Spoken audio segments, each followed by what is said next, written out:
For those of you who've just joined us after closed session, welcome to the regular meeting of the Board of Trustees. I'm Laura Simon, Board President, and I would like to introduce my fellow trustees. Sean Mora, Jean Marie Wolfe, Jeannie Kerr is absent due to illness tonight. We wish her well. Lisa Pelosi, and Student Board Representative Andy Martinez. I would also like to introduce our district staff. Superintendent, Dr. Jody McClay, Assistant Superintendent, Mr. Christopher Heller, Chief Business Official, Dr. Kay Vang, Executive Assistant to the Superintendent and Governing Board, Ms. Melissa Hansen, and Napa TV, Mr. Raymond. Additional staff members are joining us in the audience. Director of Educational Services, Mrs. Araceli Romo Flores, St. Helena School Principal, Mr. Ben Cinto, RLS Middle School Principal, Mr. Andrew Ryan, St. Helena Elementary School Principal, Ms. Kathy O'Connor, and St. Helena Primary School Principal, Mrs. Rebecca Rocha. We are delighted that you are viewing in person on television channel 27 or on our YouTube channel. A copy of this board meeting video will also be available on our website at www.sthelenaunified.org. In connection with items 4A and 4B, the board received information and provided staff with direction. Please stand for the Pledge of Allegiance. I pledge allegiance to the flag of the United States of America and to the republic for which it stands, one nation, under God, indivisible, with liberty and justice for all.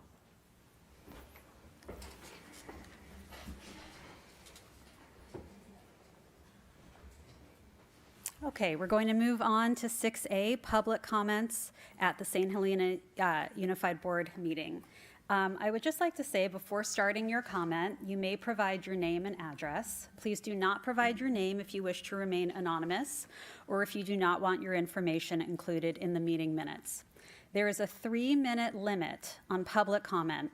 This public forum is not structured as a question and answer session, but is offered as an opportunity to share your thoughts with the board about items that are not on the agenda this evening. Is there anyone present who wishes to publicly comment on items not on the meeting agenda? Okay. 6B, presentation by the student representative of the board, Mr. Martinez. Thank you. Alrighty. Hello, everyone. How's everyone doing? Here is my report for the month of February.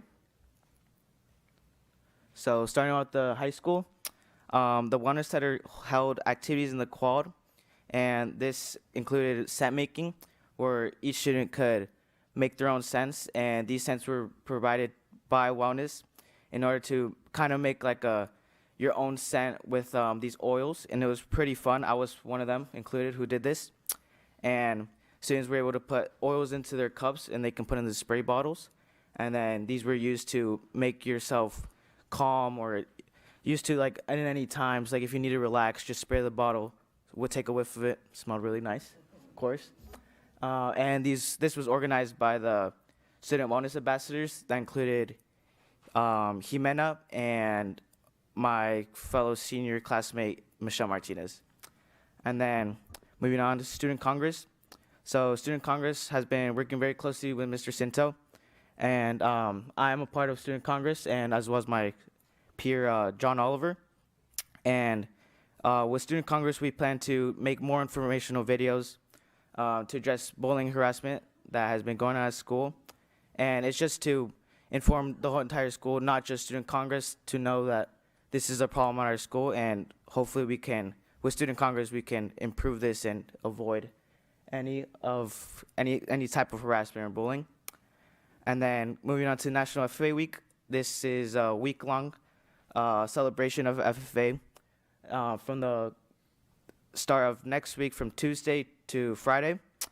And Ag Leadership has been working very hard, and they've been organizing a whole bunch of events, one including Trivia Night, which will be next week on Wednesday. And this is just an event where every student can come, every FFA member, and just have a whole bunch of fun with their peers. And there's going to be food provided, so it's going to be a very nice night. And then finally on Friday, there will be Minute to Win games in the quad, so just to top off the last day of FFA week. And then for Floral Club, Floor Club advised by Ms. Hurdell has been making floral arrangements for Valentine's Day. So students can purchase these flowers for $5 and either keep them for themselves or have them be sent to a classmate or to a parent, whoever they like. And these were delivered to students today during fourth period. So it was very nice. So now moving on to the RLS. The RLS had a kindness challenge week from January 1st, January 26th to 30th. And they held a sports rally during advisory that emphasized teamwork and kindness. And in that rally, they also celebrated the basketball girls' 7th and 8th grade team for winning league. So congratulations to them. And for the kindness challenge week, they also did kindness statements with chalk in the quad. So each student can write whatever kind of statement they like on the concrete, and it was just a fun, engaging activity that each student could do. And then the advisory has been very helpful to each student. It's 25 minutes each Tuesday, once a week, and in advisory they can focus on social and emotional support with the teachers, and just a time to get with their teachers and talk about what's going on at school and just informational stuff. And then the 8th graders also took a field trip to the state capitol, and this was coordinated with Miss Marinez and the entire 8th grade teachers. And so thank you to Miss Marinez for that. And then moving on to the web students have organized an activity for all students to write kindness letters to be delivered to senior citizens. So now for elementary school, the elementary school held an event called the Read Bowl, and this Read Bowl was 4 weeks leading up to the Super Bowl, so each week counted as one quarter of a football game, and their focus was to promote reading at home, not only just at school, but doing it at home. And each student received a log where they would take it home and log down their hours that they read each week, and then that paper would be later turned into the teacher. So every class participated in this, and then if you see in the picture over there, each class is represented by a football helmet, and so each week they would move up the helmets to whichever class is in first, and then by the end of the week, each week they would be moved, and then the winners were announced this Tuesday, the Tuesday after the Super Bowl, and congratulations to Miss Ashley's class, who won with a total of 40,000 minutes. And then as a school entirely, the entire school read a total of 291,758 minutes, which is equal to 203 days, so very impressive to them. Then the 4th grade class took a field trip to the state capitol, the California State Railroad Museum, and the California History Museum. So at the state capitol, they focused on studying history and government, and then the students actually got to watch the Senate vote on a bill, so it was very nice, very good experience for them. And then at the Railroad Museum, students got to learn the role of railroads in the Western U.S., and then at the California History Museum, they panned for real gold, and I have some pictures on the next slide, and it helped them better understand the history of California gold settlers. And then there's some pictures of the railroad train, and the students mining for gold, or not mining, panning, excuse me. And then I actually remember doing this as well when I was in 4th grade, and I remember I was expecting like a huge piece of gold, and then ended up getting a little speck, but I was still happy, of course. So finally, moving on to the primary school, I visited Miss Lannis's TK class, and when I got there, the kids were so welcoming. I loved every part of being there. And their main goal for the year is to practice active listening skills. Everyone was, when I got there, everyone had their 100-day of school hats, and each kindergarten made their own 100-day school hat with colored construction paper, and the entire school was decorated with 100-day of school, posters, and just a whole bunch of activities to celebrate the 100-day of school. And then they also had visits from the fire and police department, with Officer Masello being there. And then I have some pictures right here just to show that they celebrated it. And then you see his little hat. It's just a fun day for them. Thank you. Any questions or comments? You. Any questions or comments, trustees? No? Andy, as always, thank you for your reports. We really look forward to them. Okay. We're going to move on to presentations. With the introduction of the St. Helena High School Future Farmers of America officers, I would like to call on the St. Helena High School FFA students.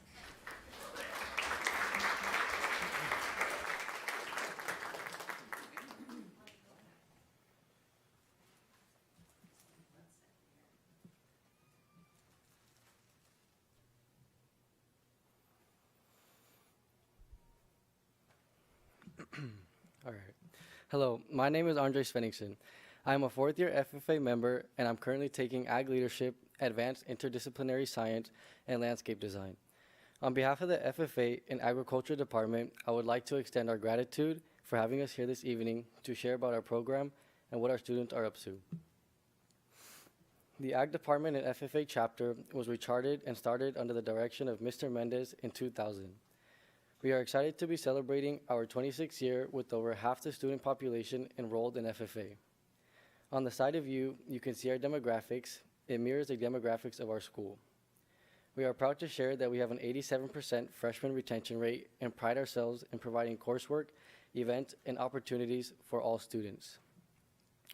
In agriculture education, In agriculture education programs, 3 circles are incorporated into every class. In our department, we have 3 ag teachers that teach courses in 4 pathways as listed. In addition, an ag leadership course is taught once a week. I took horticulture last year and learned about vertical farming when we got to grow lettuce hydroponically as a class. I really enjoyed being able to practice the material by growing plants myself in class, and there's a lot of great community and bonding that happens in this class through the shared struggles and victories. After completing my horticulture class, I continued in the pathway by enrolling in Ms. Swickard landscape class, which has provided me with industry-level experience. Some of those experiences are mapping and putting together new irrigation systems into the path-raised beds, and new upcoming projects like creating a pollinating garden at the public library and installing a landscape design at the Calistoga Fairgrounds.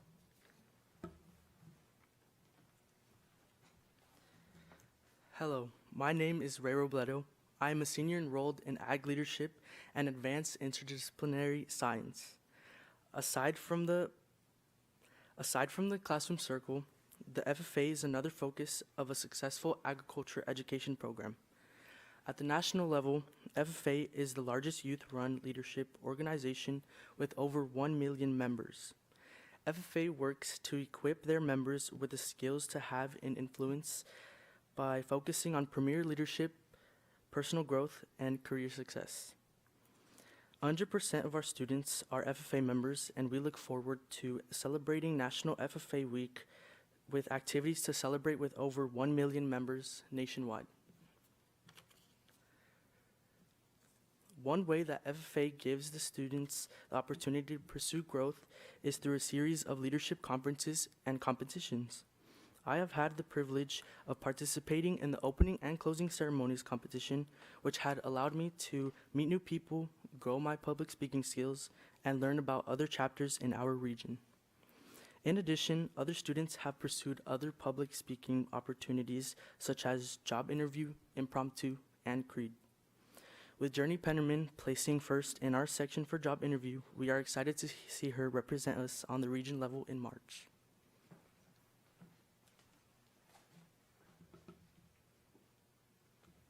Hello, my name is Ana East Hernandez. I'm a senior this year and have been in the FFA since freshman year. In addition to the individual leadership conferences, students are able to use CDEs, or career development events, to build skills towards a career in agriculture and to develop work ethic. Some of these teams include the welding team, vine pruning team, and agri-science team. This past January alone, our welding team has been to 2 events, a 2-day welding skills training in Butte College, and also competed in our second welding competition of the season. We placed third at our first competition, and at our most recent competition, we placed second. I have participated on the welding team for the last 4 years, and it was awarded first high individual at our last contest. In addition, over 100 students completed in our agri-science research project this fall, and Tuesday, 30 of them advanced to the state competition. This past October, during nationals in Indianapolis, we had 10 students compete, with 8 placing in the top 10. We can't emphasize enough how much our CDEs contribute to personal growth, leadership, and connecting classroom content with relevant life experiences. Hi, my name is Ana Carla Hernandez, and I am a senior in 2 ag classes. Let me just switch the slide. All right. One of the key part of a successful ag education program are SAEs, or Supervised Agricultural Experiences. Each SAE allows students to grow their agricultural and leadership skills in preparation for professional occupations with similar responsibilities. I have several SAEs myself, including my ag mechanics project for the rib feed. Since my sophomore year, I have raised 2 pigs and 2 steers for the Napa Town and Country Fair. With the help of my ag teachers, I was able to learn about the fair and how to manage livestock. We look forward to this show season, as we had almost 100 students and their parents at our livestock interest meeting last week. I've also been part of the turkey and pumpkin enterprises as well, and I've learned a lot from both these SAEs. Although it was a big responsibility, I developed many useful skills such as leadership, time management, and good work ethic, all of which have helped me in my work experience SAE at Long Meadow Ranch. All this experience gave me the opportunity to be a STAR proficiency finalist this year. Overall, this last year we had 3 state finalists and 2 national proficiency finalists for their SAE proficiencies. Coming into this year, we have 7 region proficiency finalists and 2 STAR proficiency finalists who will be competing at the state level. Stay tuned for results.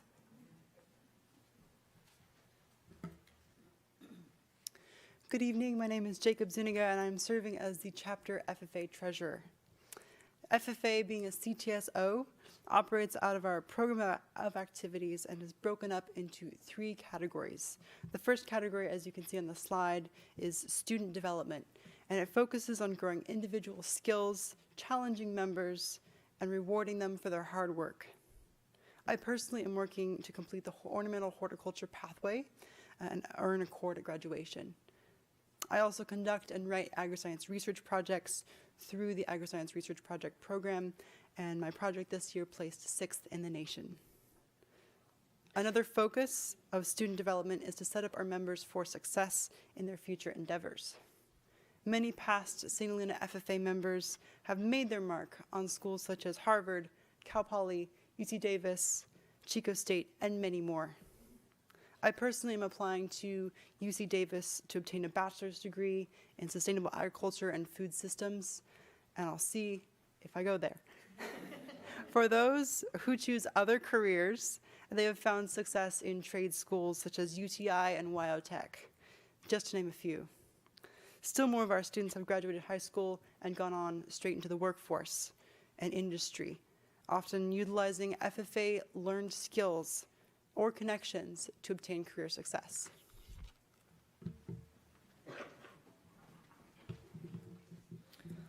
The second segment, chapter development, involves growing connections with others and learning together. This is made up of leadership conferences, which allow students to meet new people from all areas of agriculture, as well as chapter meetings, which are planned by the Ag Leadership class. Personally, my favorite meeting has been our annual carnival, through which I have accumulated once-in-a-lifetime memories with my classmates participating in activities like trivia or the bounce house. Through this, I have also witnessed the unification of all of the grades at SHHS, overall creating a more united and positive school culture.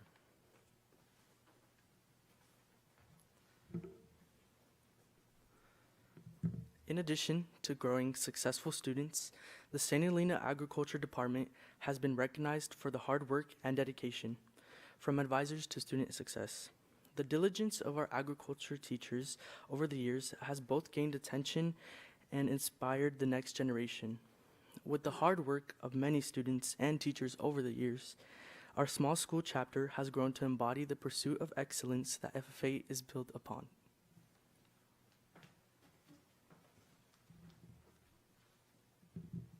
The final focus of the St. Helena FFA is on community development.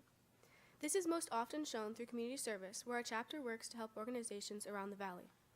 Our members can be found serving food and cleaning up at events such as the Sir Optimus Crab Feed and the Young Farmers and Ranchers Barn Bash. Our students also strive to build up the next generation of agriculture by assisting with and implementing activities such as the Farm Bureau Ag Day for local elementary classes or hosting senior primary schoolers at our pumpkin patch. At each of these activities, students are reminded of the importance of representing an organization with respect and decorum, as well as having the opportunity to meet industry professionals and serve those in the community.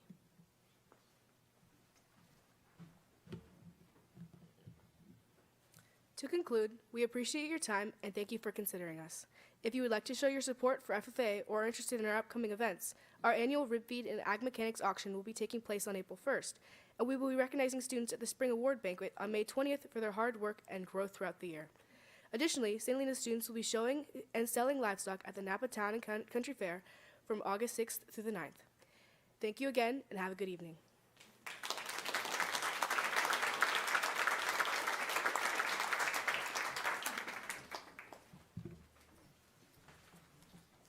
Trustees, any questions or comments for our students? All I want to say is that the public speaking skills that come out of FFA continue to shine year after year. So know that it's working, and you guys do a great job. Thank you for being here very much. Thank you. I'd also like to recognize Mr. Mendez, Ms. Swickard, and Ms. Ashwandon. Thank you for your terrific leadership with these young students.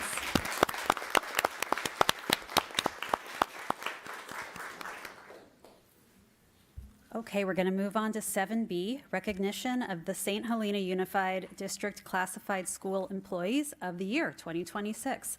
And I would like to call on Mr. Heller. Great, thank you, President Simon. Tonight I get the opportunity to recognize 4 of our outstanding classified staff that have been nominated in their category as Classified Staff of the Year for our district. I want to take a second to thank all the additional members of our classified group that have come out tonight to support them, and also take this opportunity to thank you for all the incredible support you provide our district in doing the kind of the behind the scenes work that make our school and our district operate each day. So I want to give you all a round of applause real quick. Thank you.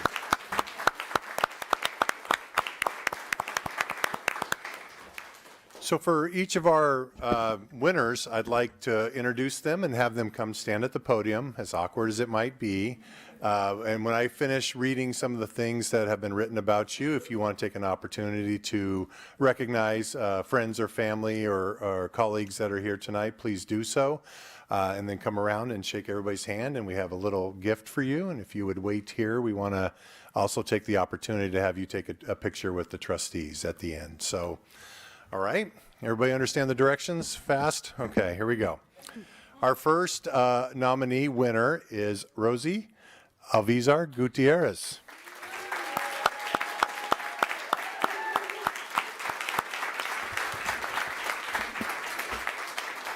Perfect.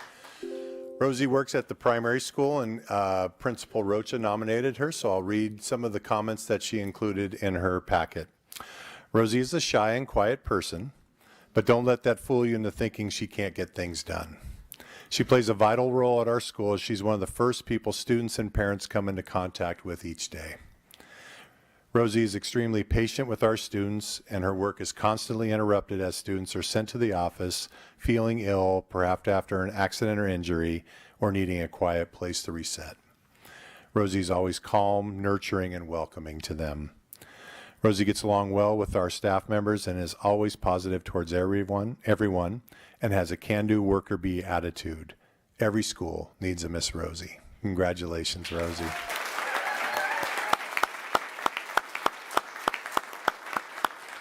to say anything? Well, thank you so much. I feel very honored to be recognized, and thank you for all my coworkers that make a really good job every single day with the students and everyone here, and my parents too, my family, my Good. friends. Thank you, Rosie. Come on, take it.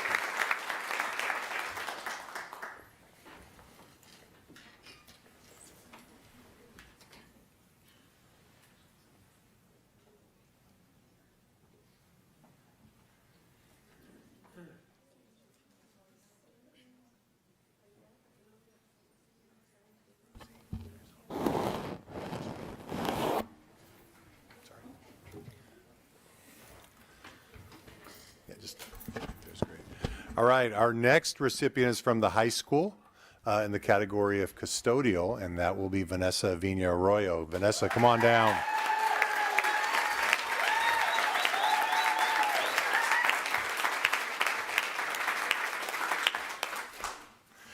Comments from Principal Cinto. Vanessa's candidacy is defined by her exceptional work ethic with unparalleled attention to detail. She treats every classroom, hallway, and space as if it were her own, ensuring it's fully prepared for teachers and students. I can recall a particular instance where Mr. Kelparis went out of his way to inform me that Vanessa organized his chalk in color order.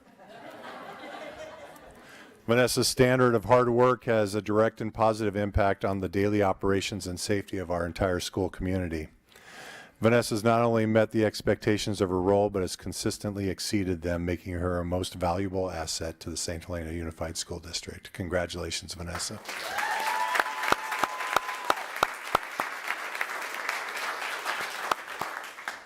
Just want to say thank you for everybody's love and support, and everybody who nominated me, and thank you. Thank you.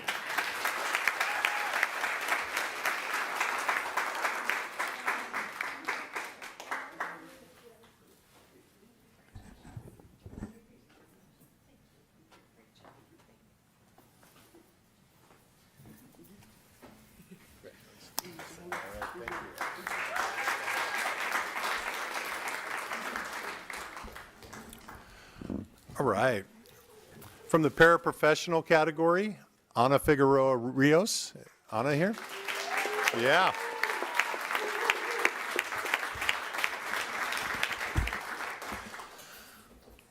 Principal Ryan writes, Ana is the paraprofessional each and every teacher and administrator yearns for, committed, intelligent, eager, and deeply compassionate.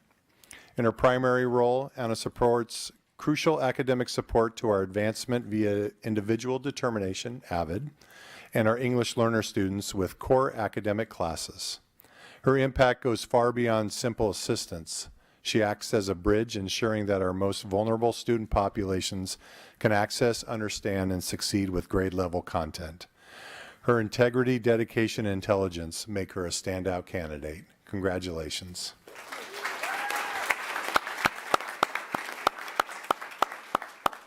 I want to thank you for the nomination and recognition this night here. And I want to mention when I get the email that it says invite family and friends. If people don't know, I'm from Puerto Rico, and my family and friends will have to take a flight on 10 hours to get here. So being by myself here in California, my RLS is family for me. So, and I want to mention 3 persons. One of them is here tonight. I want him to stand up. This is Kate Ray Howard.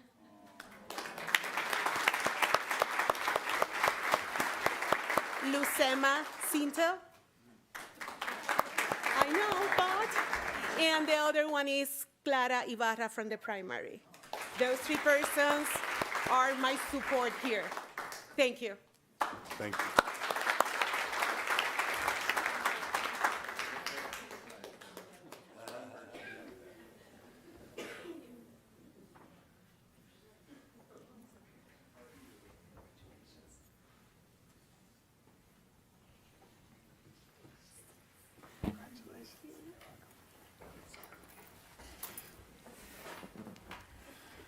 All right, and we have one more from campus security as a category. That would be from RLS, Mr. David Samuels. David?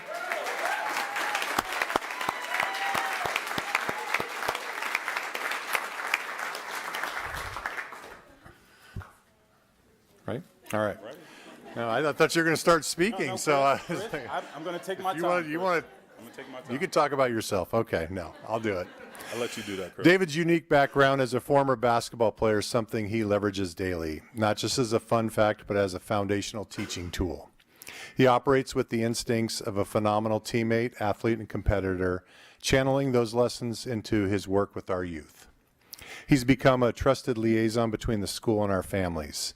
And it's a known reality that Mr. Samuels is often the first call or a stop at Safeway a family will make when inquiring about a school-related concern. David Samuels is a world-class individual whose character is defined by his commitment and his service to and his ability to inspire others. Congratulations to David. Thank you. Gotta get a taller microphone. Huh? It's a problem around here. No, I won't take too much of you guys' time. I think this is an amazing honor. I really do appreciate the highlight and nomination. I also have a few people I would love to highlight as well. Some really important women in my life. So my office mothers, Miss Lorena Godinez. She's phenomenal. She keeps me in line. She makes sure that you know, I'm stepping in the right direction, and she makes sure of that every day. Carrie Friedolfs, she's another one of my work mothers. She always has a beautiful sense of humor. She's relatable, and she always does a great line of holding me accountable. Sandra's going to hate that I call her my work mother, so I'll call her my work sister. We're the same age. But yeah, she does a fabulous job as well. Dana Simon also, and then my work father, Andrew Ryan. He does a great job. He does a great job of making sure that we all mesh well, and he's a fearless leader. So the guy that you guys see and the person that you hear about is solely because of them, because they support me, they keep me in line, and they allow me to grow every day. So thank you. Yeah.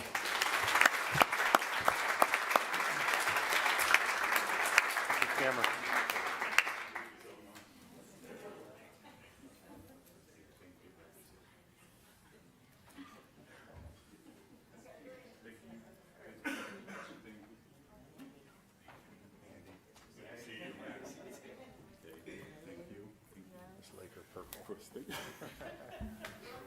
You guys come around and picture time. You gotta stand in the back. Yeah, in the middle here. I'll be in the back.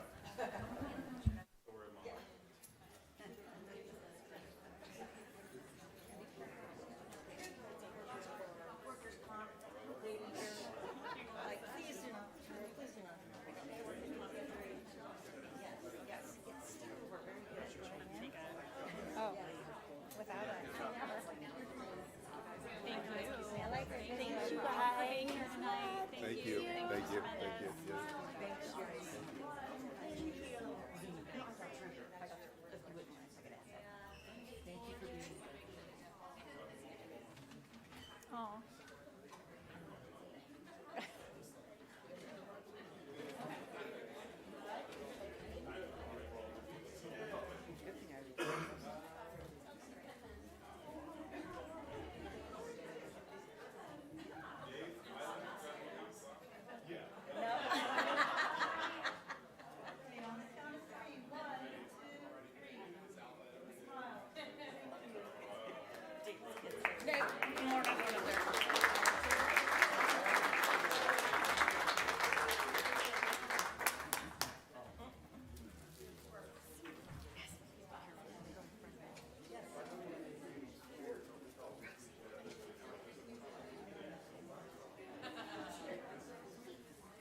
Okay, that was lovely. We are going to move to our last presentation, 7C, presentation on Give Big 2026. I call on Ms. Coco Lopez. And I don't, yes, that is true. Okay. Okay. No, we didn't receive any information either? Okay. Okay. Well, it's in March, right? It is in March, yeah. Okay. Yeah. March 24th, but my daughter informed me it is no longer a one-day, it is a year-long fundraising effort. Okay. I was corrected on that Okay, today, great. just so you know. Thank you, Trustee Wolf. Thank you. Okay. We'll move into student learning and achievement with 8A, presentation of the 25-26 Local Control Accountability Plan, LCAP, mid-year review. I'd like to call on Mrs. Roma Flores. Oh, she just walked out. Congratulations. Yes. Okay. Okay.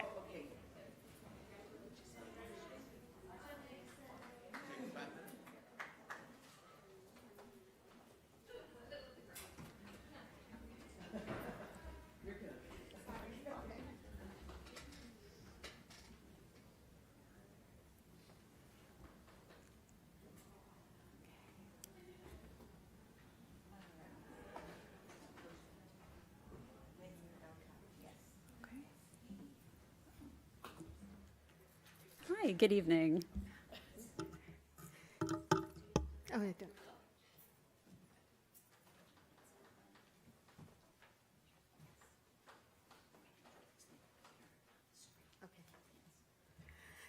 Good evening, Board of Trustees. I'm sorry to keep you waiting. I'm going to be presenting on the mid-year LCAP report, and I'm going to go through this report fairly quickly because most of this data you've already seen. You've seen, we've presented in the past the checks, the California Healthy Kids Survey information. We've presented the dashboard report before.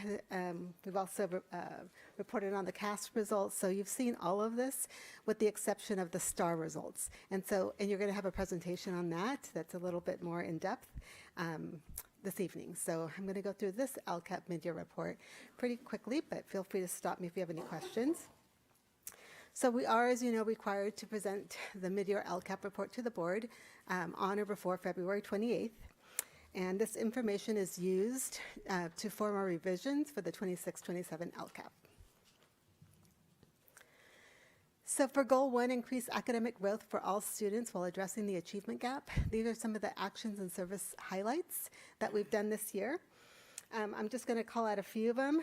VA days this year have really transitioned to professional development. We've done a lot of professional development during our vertical articulation days. We have a new platform, as you're going to hear about tonight, the STAR, which is our new assessment platform. And so we had a lot of training in the beginning of the year on the STAR, how to administer it, how to run STAR reports, how to use the adaptive program tied to the STAR reports, which is called Freckle, and Lalilo for the earlier grades. And we also have, I'll just call it the alignment of multi-tiered system of support. So all of our schools do a really nice job of looking at how they're supporting students both academically and social emotionally. And what we're trying to do with our multi-tiered system of support task force this year is really align our practices. And so we're looking at how we each do things and trying to create a system that's cohesive. So we're doing that. This year we have done a lot of professional development.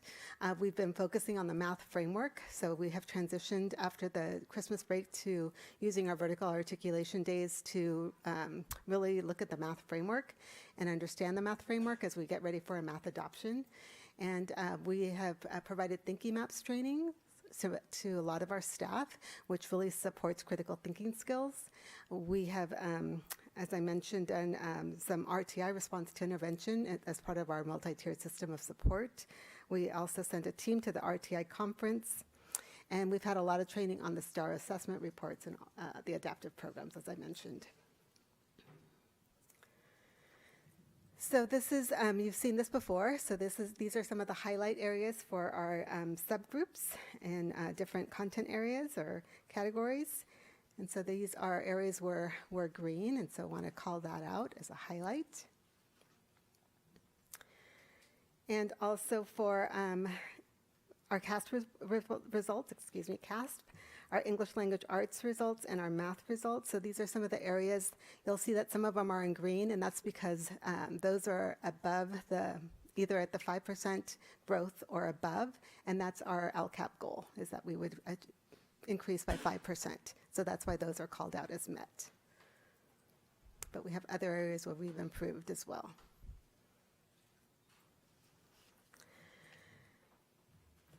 For the early assessment program, so this is, the early assessment program is a collaborative initiative between the California Department of Education and the California State University System, and it's designed to give 11th graders an early signal of whether they're academically ready for college level English or English and math courses.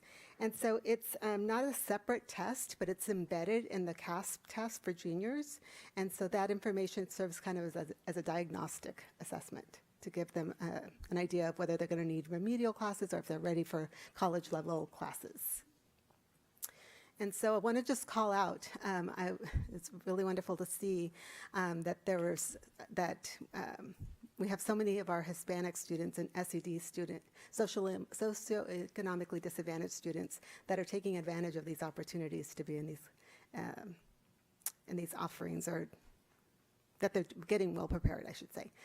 And so just wanted to call that out because those are in green because they met the goal of 5% or more.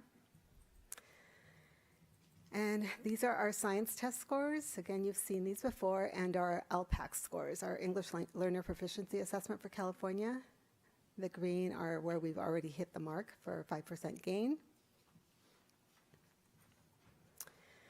And this one I want to call out because this is for enrollment in most rigorous courses. And St. Helena High School recently received AP Honor Roll recognition from the College Board. And they were recognized because, I'll just read this because I think it's beautiful. It says, St. Helena High School has been recognized by the College Board for the 2025 AP School Honor Roll for developing an AP program that creates a college-going culture and gives students opportunities to earn college credit and to maximize their college outcomes. St. Helena High School is also honored with the 2025 AP Access Award for ensuring AP coursework is equally available to students no matter their backgrounds. And so again, I just want to call out that we have so many more of our Hispanic students, as you can see there, that are taking advantage of these classes and learning opportunities. So beautiful to see. And for our LPAC, we have several students, 11.51% more students that met the overall LPAC 4 score, which is what we want. We want to see that they're proficient, their English language proficiency is developing. So we're happy to see that. And then this is some of the STAR Early Literacy and STAR Reading results that we want to call out because we have made some really nice gains there, but we'll go over this more deeply in the next presentation. And this is the same for our math.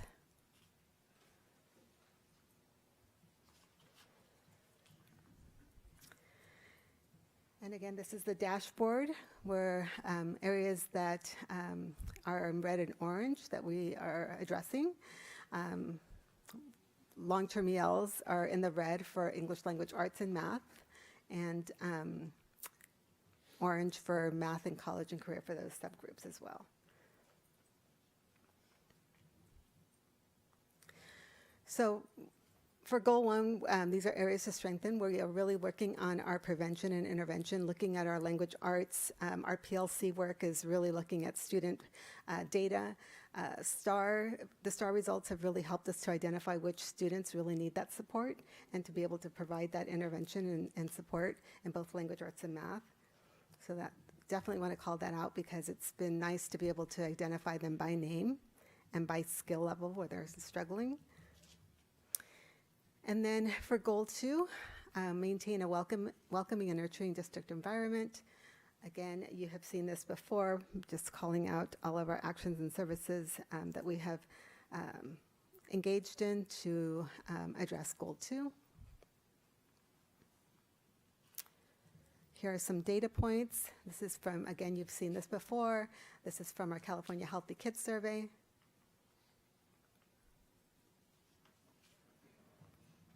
And you've seen this before as well. These are our areas to address in Goal 2.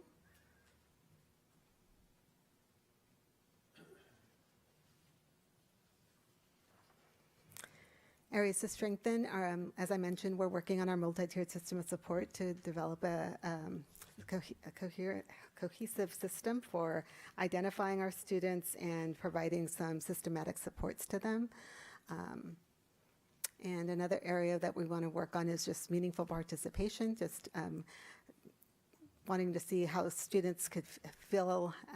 Some of the questions from the California Healthy Kids Survey are kind of strange for meaningful participation, but we do want to make sure that the students feel that the participation in each of their classes is meaningful and engaging, and so we do want to work on that.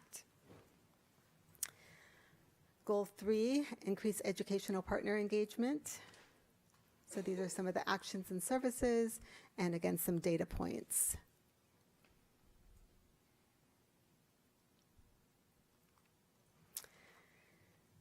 And these are areas to strengthen, increasing our educational partner engagement. We want to see more, obviously we'd love to see more parents engaged in our meetings and coming to our meetings.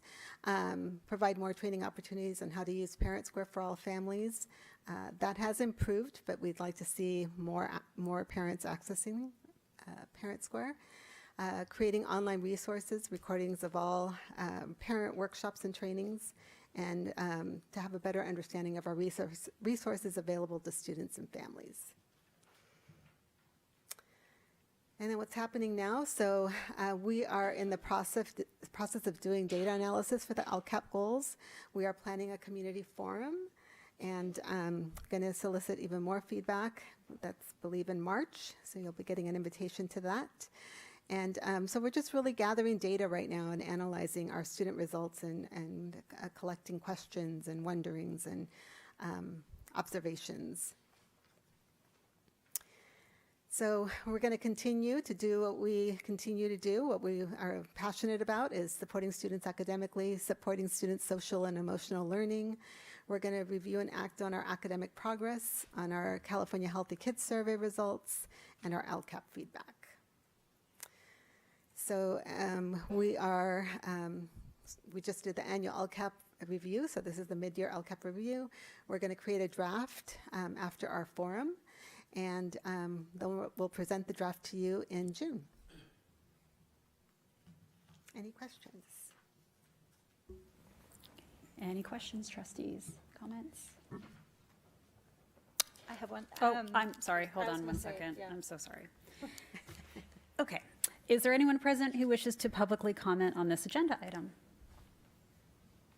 Okay. Go ahead, trustees. Did you have one? Wanted to know on the partner engagement aspect. It's certainly not a new issue, if you will, of trying to get parents to attend those items or events, I should say, because I'm assuming most of them are at night. And I'm wondering, do we record those and have them available to watch? We haven't, and we've talked about that, how to do that. Okay. And so I know Helena's like working on Sure. doing that, but we haven't been able to do it this year yet. Okay, thank you. But it is a goal. Okay. I had a question on goal 2, so the MTSS cohesiveness.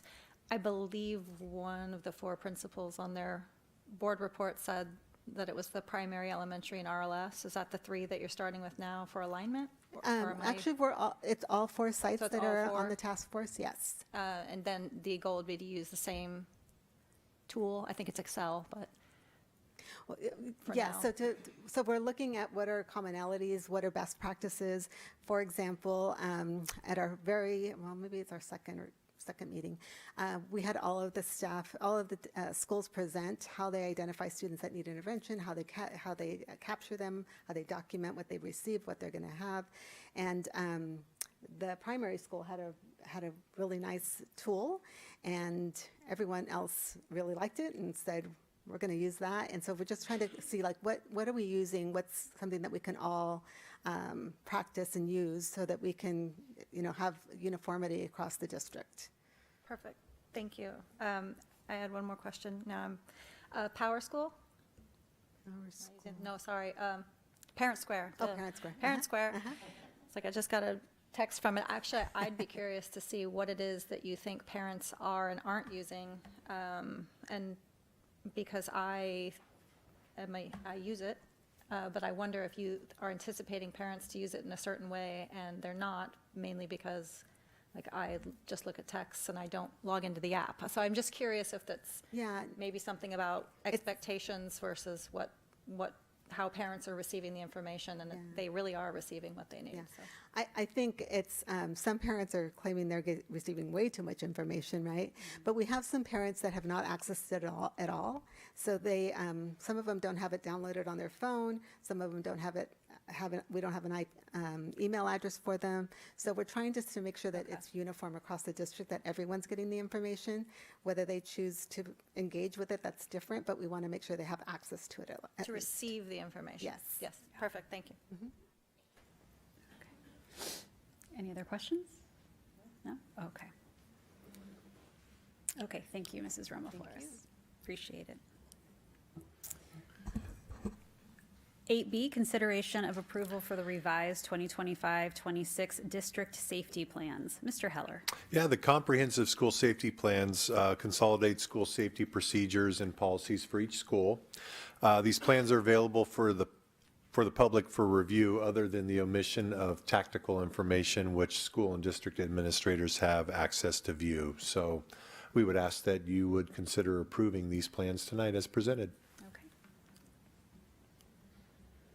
Is there anyone present who wishes to publicly comment on this agenda item? Do the trustees have any questions about this agenda item? No? Okay. Is there a motion to approve the revised 2025-26 district safety plans as presented? I'll make that motion. Andy, would you like to cast a preferential vote? Yes, I would. Great. Is there a second? I'll second. All those in favor say aye. Aye. All those opposed say no. Motion carried. 8C, consideration of approval for the SHUSD 2025-26 instructional continuity plans. Mrs. Romo Flores. Hello again. Yes, so we are required to have continuity plans for each of our schools in the event of an emergency or a natural disaster. And so these are each school's continuity plans. You'll see that there's a lot of consistency across all of the plans. And that's because we worked on that together. And these are our plans in case there's a natural disaster or an emergency. Thank you. Is there anyone present who wishes to publicly comment on this agenda item? Do the trustees have any questions about this agenda item? Is there a motion to approve the SHUSD 2025-26 instructional continuity plans as presented? I'll make that motion. Andy, would you like to cast a preferential vote? Yes. Is there a second? I'll second. All those in favor say aye. Aye. All those opposed say no. Motion carried. 8D, presentation of STAR reading and STAR math results. Mrs. Romo Flores.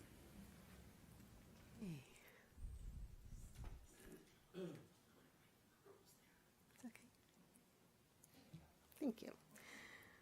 Okay, so I'm going to be reviewing with you our assessment windows, the grades that are tested, the purpose of the test, and some of the results. Okay. So our assessment windows, this is our very first year implementing the STARS. You know, we used to use the NWEA MAP assessment for a benchmark assessment in the past. And there were some concerns about how much time it took to administer that test. There were concerns about how it was difficult for teachers to access the results and really understand the results. And so after some work last year of piloting, and there was a decision to move to STAR through Renaissance. And so this year, we have administered it so far twice. We gave a baseline window assessment, and that was on August 18th through the September 3rd. And then we just finished our mid-year assessment, and we have one more at the end of the year in May. And the grades tested, so K1 takes the STAR Early Literacy, and that's for students that are not yet independent readers. And grades 2 through 12 take the STAR Reading, and K-12 takes the STAR Math. So one of the beauties of STAR, one of the things I really appreciate, is that you can kind of decide what purpose you want to use a STAR for. So there is a district benchmark, which is used to, because it's norm referenced. So it's looking at how our students compare to other students nationally. And the 40th percentile is kind of the average for what students score across the nation. And so this is what we use to reclassify our English learners. So once they have the overall LPAC 4 score, then we can look to see if they meet our district criteria, which is the 40th percentile on the district benchmark. That's the recommendation from Renaissance because, and from there's actually several districts that use this as well because we don't want to expect more from our English learners than what the national average student is performing at for language arts. And so we use that to reclassify our English learners. We also use it to progress monitor our kindergarten and first grade students' literacy development. There isn't a state benchmark for this for the STAR Early Literacy Assessment because that's not given until students are independent readers. The state benchmark is the one that we're using as a district to progress monitor our students, and that one's criterion referenced. So it's based on the state standards, and it's basically seeing how students are progressing towards end-of-year standards for the grade level. And it's aligned to the CASP, and so if students are doing well on the state benchmark assessment, more than likely they're going to do well in the CASP as well. So it's very aligned. Sometimes districts or teachers will use this district benchmark and then say, oh, it doesn't match the state. And it's true. So we have to be really careful about making sure that we're using the state benchmark to gauge how students are performing towards the end of year standard, grade level standard. So that's the state benchmark assessment is the one we use to monitor all of our students.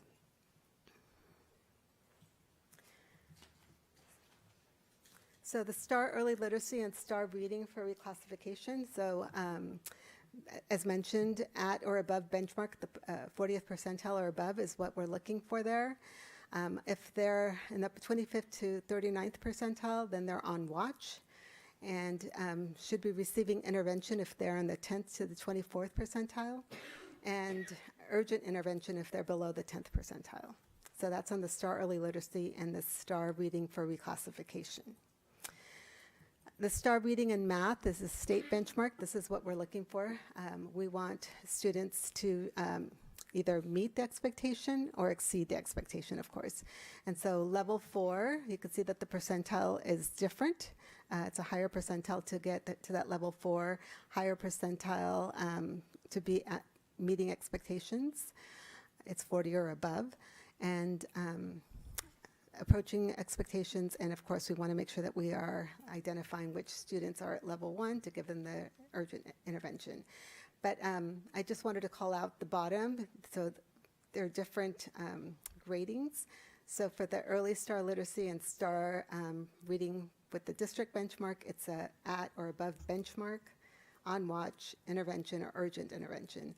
And level 4 for the state, level 4 is exceeding, level 3 is meeting, level 2 is approaching, and level 1 is does not meet expectations. Okay? So it's different. So STAR Early Literacy Assessment, our K-1 students took that. We had 111 students, 61 kindergarten students, 50 first graders. It is a computer adaptive assessment.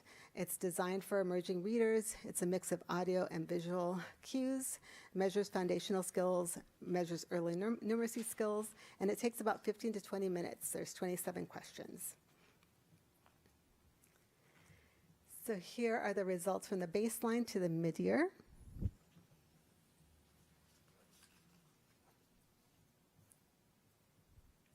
And I do want to call out with,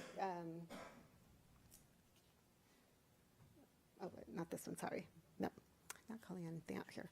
But yeah, would like to see the green, right? That's really encouraging to see that there's more green in the mid-year testing for our, especially our kindergarten students. And then STAR Reading Assessment, this is grades 2 through 12. Again, it's computer adaptive. It's designed for independent readers and assesses 5 primary domains. It takes 20 to 40 minutes, and it's 34 multiple choice questions. So for the baseline testing, we did have some technical difficulties because our second grade students took the early literacy assessment instead of the STAR reading, so we don't have data to compare, but we recognize what we need to do. So moving forward, we'll have end-of-year data to compare with this mid-year assessment. This is the 3 through 5, 3rd through 5th grade STAR reading assessment.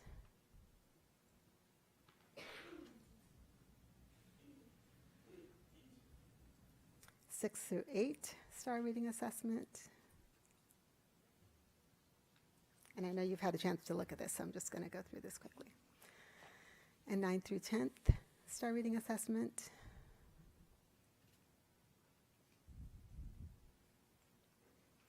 '11th through 12th. And again, we didn't have baseline assessment data for the 12th grade, but we will, moving forward, have it for end-of-year comparisons. The STAR math assessment, it's given to all kids, all students, K through 12th, and it's computer adaptive as well. It assesses 4 broad domains, takes 20 to 40 minutes, and it's approximately 34 questions, multiple choice. Here's our K math assessment data.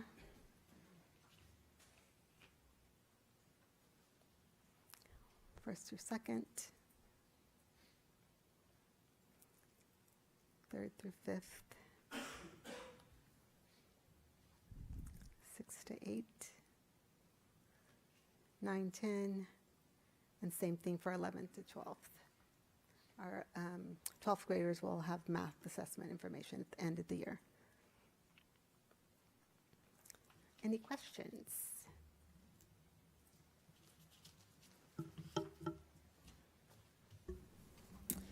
Is there anyone present who wishes to publicly comment on this agenda item? Do the trustees have any questions about this agenda item? I'm kind of curious when we were talking about the early readers, the ones that are still, I don't remember, how did you describe it, as emerging readers? How do they take their test? Is it done one-on-one, or are they put in front of a little screen? And I mean, if they're still learning to read, just curious how that works. So it is on the computer. It's computer adaptive, and I don't know if Ms. Rocha wants to talk about. I believe we're hearing that they do it like in small group, right? Not yet, but we need to do that. Oh, okay, good. That's the next step. Yeah. Okay. Yeah. So, but it is on the computer. They're on the screen. It's a computer adaptive assessment. Okay. And then with TK having somewhat of a rolling enrollment, right, when everybody turns the age and they can come into TK, how does that factor into the testing? Because if they're not there necessarily at August, I mean, that's just their first assessment they're going to be. We actually don't assess TK with the STAR. We don't start until kindergarten. Oh, my apologies. Okay. I'm combining the two. I apologize. Okay. Never mind it. Any other comments? I just wanted to clarify we are doing the STAR assessment again at the end of the year after CASP, and which is good because CASP is April. So we're then assessing. Okay, so it's additive, right? At the beginning of August, it's saying what standards have you learned right now. Yes. When the mid-year happened, it's you should have learned this many more. Did you learn it? And then the same at the end of the year. I'm just trying to make sure I'm understanding the progression. So so this year, because it's our first implementation of it, we have a baseline assessment. Next year, moving forward, we won't need a baseline assessment except for new students or like beginning kindergarten students. But this information will roll over to next year, so we'll have a baseline already for all of these students because they'll have taken it in May.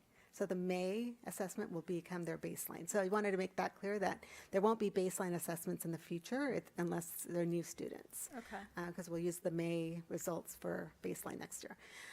But it's a standards-based assessment.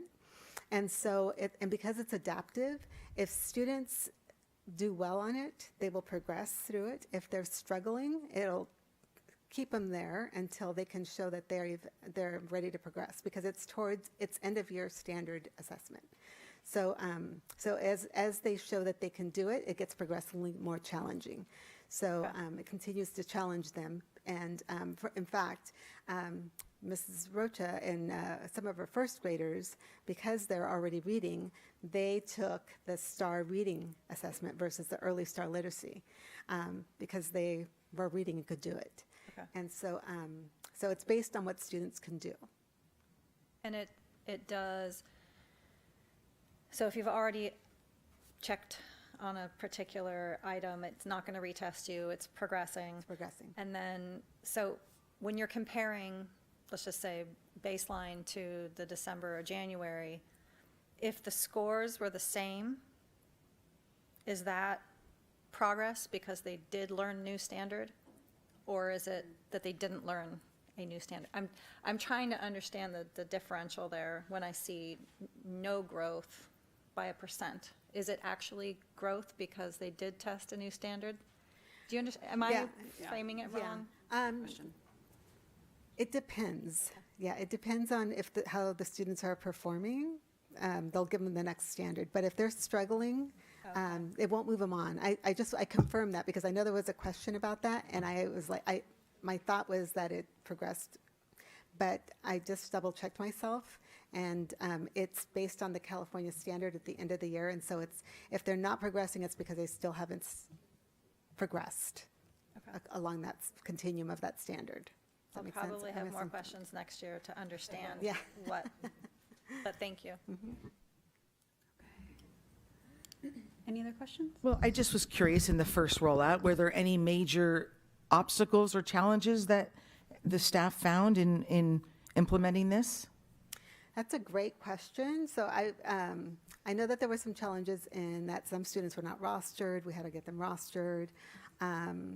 But I'd like to do like a check-in to see how it's been going and if there's any questions, if we need additional training. I know that there have been some questions, so I think that we would like to provide some additional training on how to read the reports, how to understand this, the value of the assessment and how to use that information to guide instruction and supports. Yeah. Thank you.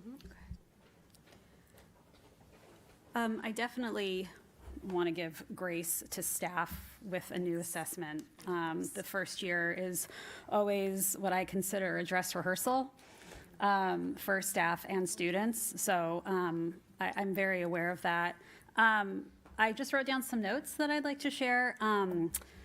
So I'm focusing on the 6th through 12th grade math assessment scores.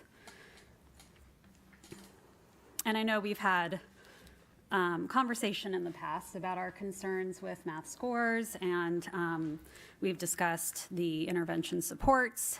But I'm noticing there, with the yellow and the red, it reveals critical gaps for many students and indicates a need for targeted support and foundational skills. That's what STAR tells us. That's what we know when kids are in intervention and urgent intervention.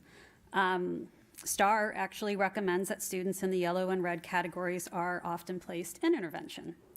So I understand the argument we don't want to teach to the test. I totally get that. However, with the majority of our students scoring at the intervention and urgent intervention categories for math in 6th through 12th, I'm thinking that we must reevaluate what we aren't teaching.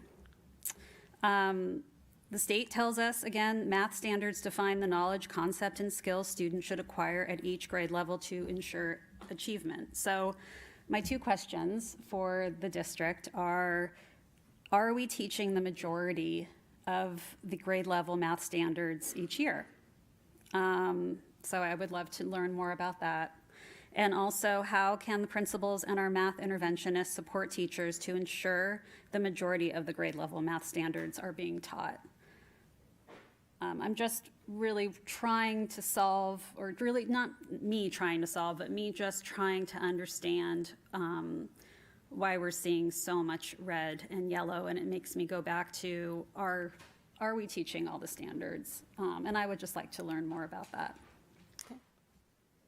Thank you.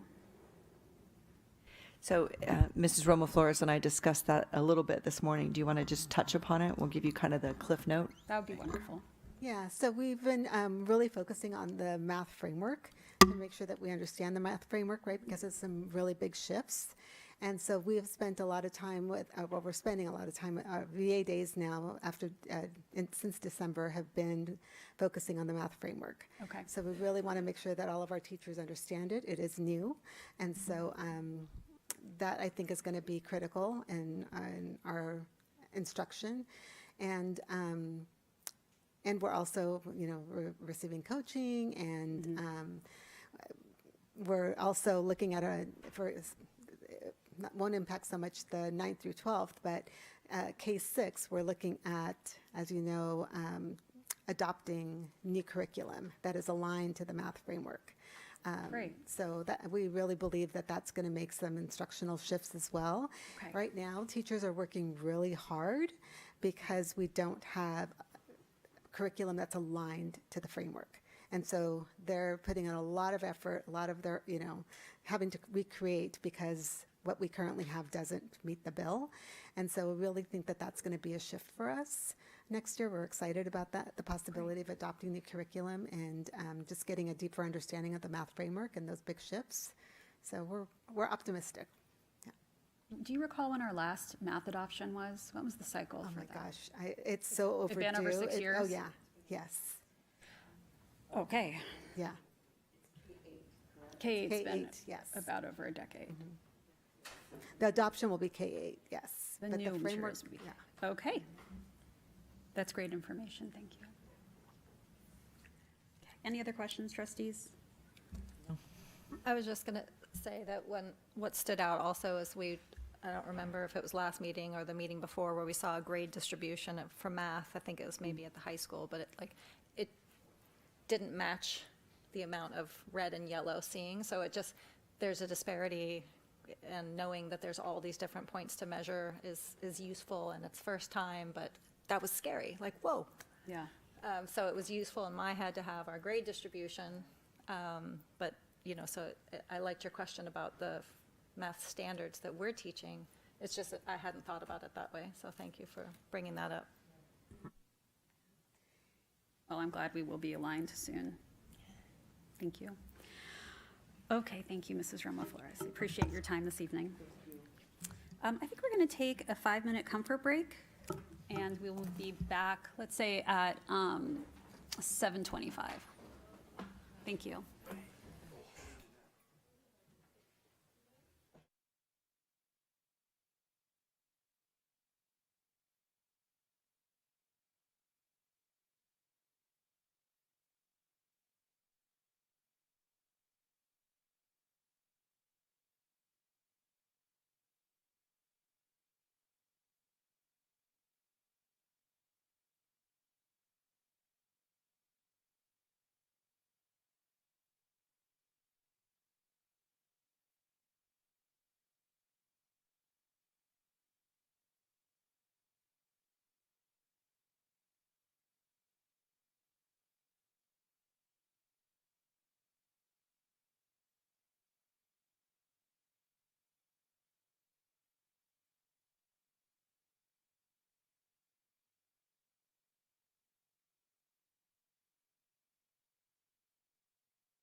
Alrighty, we are going to begin again. Thank you.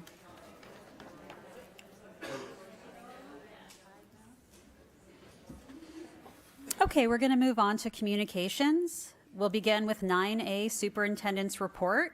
Dr. McClay.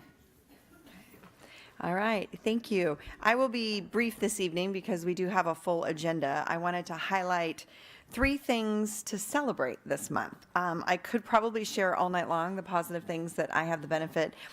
I'm seeing some looks of confusion. I think 9A and B might be inadvertently swapped on the agenda. So, nope, you are correct, and I debated whether or not to say anything, and I thought maybe that'll slide underneath the radar. So, we're going to do first my report, and then we'll do board member report. Trustee Wolf, great question.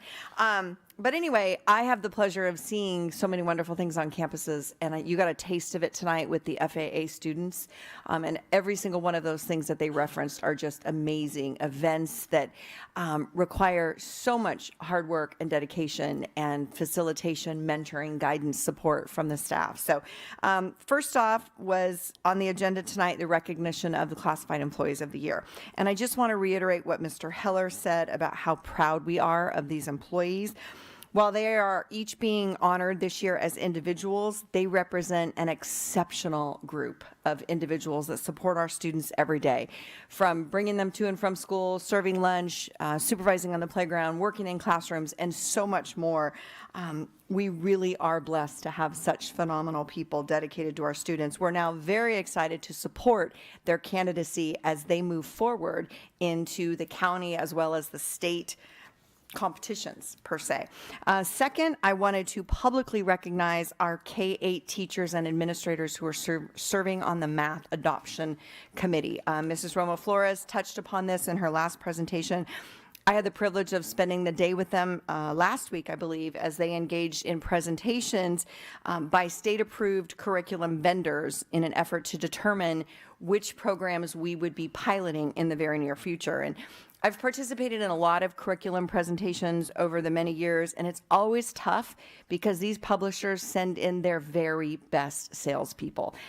Curriculum adoptions in our country is $1 billion industry. And so they will come in and wine and dine those on the selection committee. And I was just so incredibly impressed with our team. They developed an incredibly detailed rubric by which they would score each of the presentations, really looking for those programs that would best meet the needs of our students, close some of the achievement gaps, and most importantly, be sure that we are, in fact, exposing students and expecting mastery on the state standards. So really, really impressed that they didn't fall for sales tactics and gimmicks and promises, but really, really looked at those programs with a critical lens. And they are now moving forward with 3 that we will be piloting in the very near future. So I was super excited to see that. And then finally, and I know we have just a few of our special education staff in the room here left, but I wanted to give a shout out tonight to our special education team. And that's not just staff, but teachers and paraprofessionals, support staff and administrators, but it's also our parent partners. Special education teams are often unsung heroes in districts. And again, I have the pleasure of being in those classrooms, and I can tell you that after 5 minutes in any given room, I am exhausted. Yet staff are continuing with positivity and high energy and really engaging lessons. So we just wanted to give a shout out to them. Today, they were honored. They don't even know this quite yet, but at the County Office of Education, I was at a meeting where California Department of Education, as well as the county office, honored and called out the St. Helena special education team for their great results this past year in both English language arts and math, but also for our compliance rates and the success rates that aren't measured by standardized tests. So kudos to that whole team, and there's a few of them left here, but your work is very, very valued. So that's it. We'll get back to the agenda, and now we'll go to 9B or A, whichever one we want to call it. Thank you for sharing all of that wonderful news. 9B, board member reports. Trustee Wolf. I thought I was missing my moment all of a sudden here. Oh, God, I don't know how to work this. Here we go. Okay. That's okay. There's not much to it. No, I'm always excited when it's my turn to do the report because I will go in and see Rebecca, and there's always so many great things to talk about. And then I end up with like 10 pages of things I want to tell you about. And I basically could take over the whole meeting, the St. Helena Primary School show up here. So it's just, I think they do such an amazing job. Although I am having a little issue with that principal because she stole all my thunder and talked about everything I was going to talk about in her report this month. So anyway, just to reinforce some of the really great things going on. And they were very excited to tell me about a couple things that I want to highlight this evening. And the first, do I have to do this? Go one. Okay. Did I go? There we go. Okay. The first is about a program that they are doing where playtime actually becomes work time. And it's in cooperation with the Up Valley Family Centers. And it involves enhanced social emotional learning. And they're calling them friendship groups. And what Rebecca was saying is so many kids that just really don't know how to play, and this is evident in the book I know we've all read about the anxious generation and how kids spend so much more time. I'm generalizing, but many children spend a lot of time in front of a screen or watching something. They aren't the kind of thing where you're going out and you're playing and you're learning how to make decisions and cooperate and adjust. So some of the children they've kind of recognized that need some work with that type of behavior. And they feel it really builds essential skills, understanding emotions, developing empathy, knowing how to, make decisions, how to effectively communicate and work in a team, which obviously is something they're going to need to do and learn their whole life. So they have once a week, and the kids kind of have playtime, and it's supervised, and they have their lunch, and they were able to find a lot of fun games donated between doll houses to building games and things where kids really cooperate and learn. And like I said, a lot of times screen time has replaced that valuable playtime. When I was a kid, your mom sent you outside, said be home before dark, and didn't see him the rest of the day.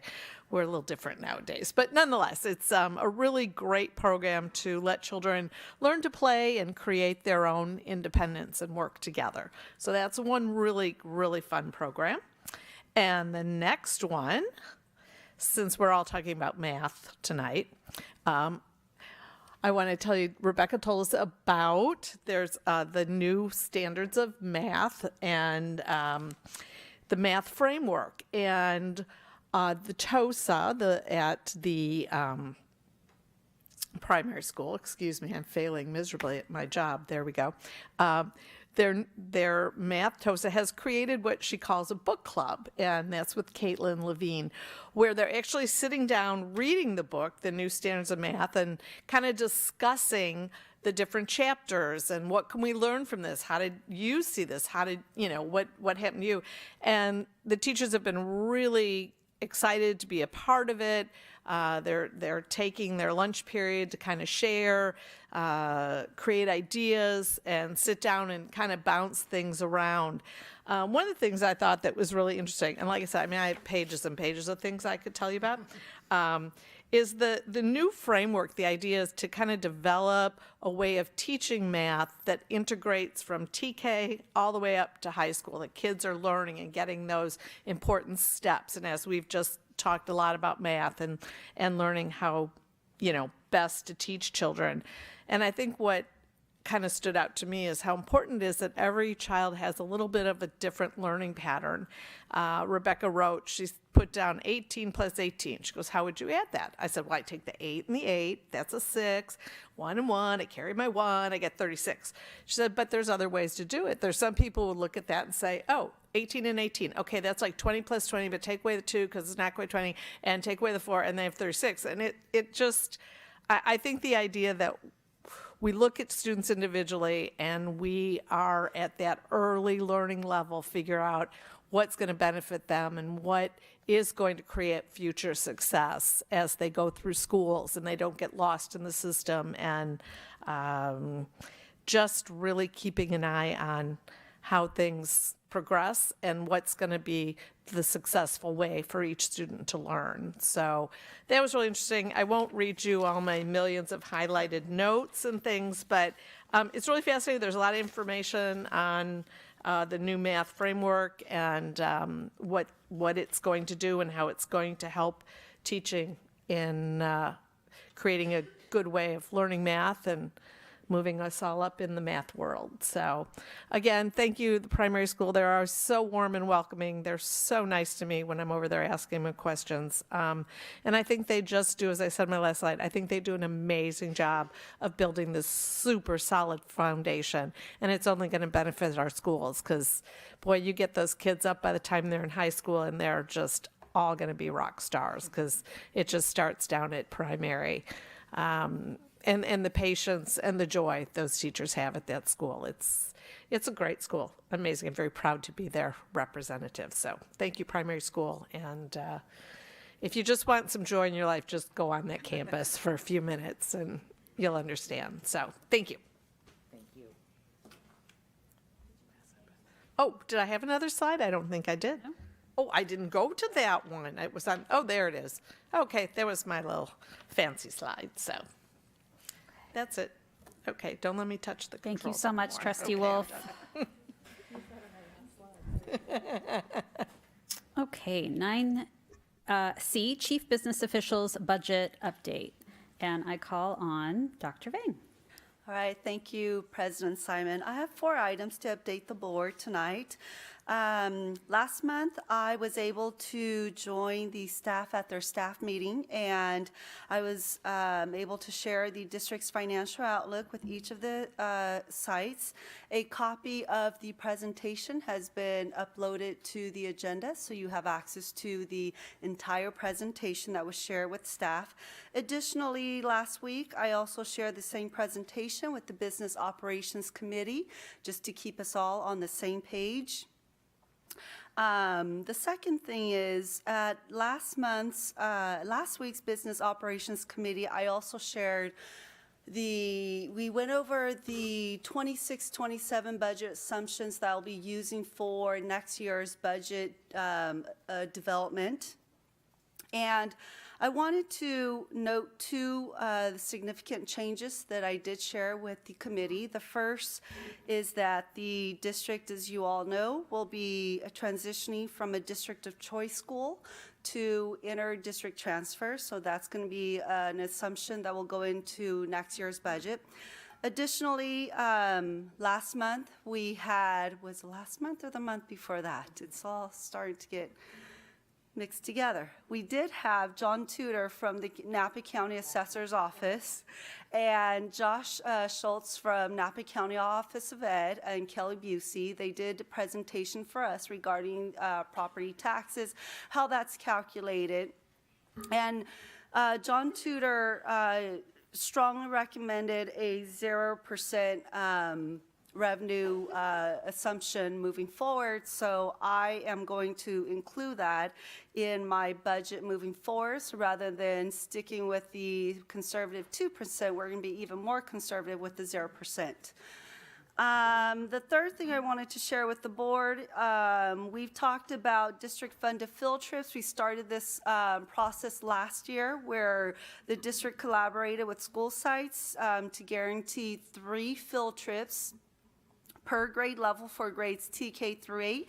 And then with the high school, we gave them a flat allocation. We're continuing that process this year.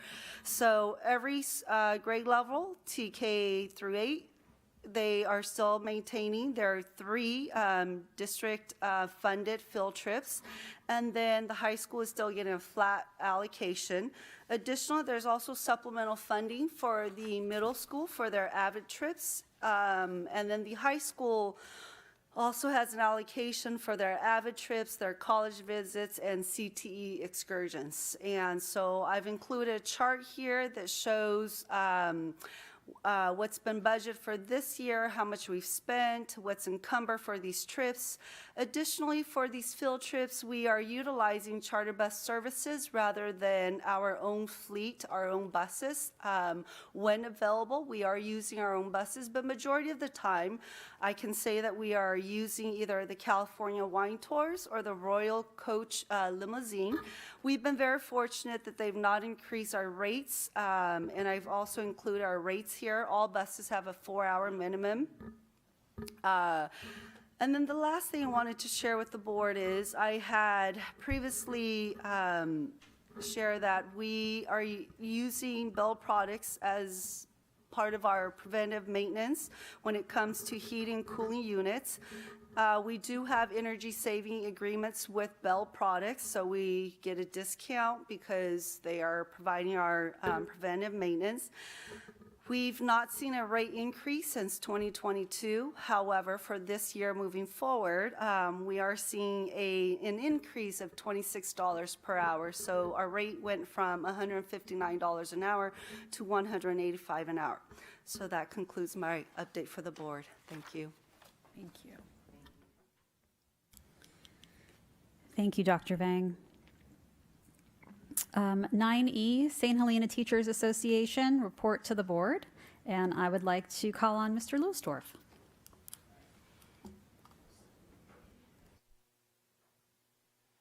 Right. Good evening, trustees. Good evening. Sorry for the attire. We had a late soccer game, so I'm gonna be speaking again later.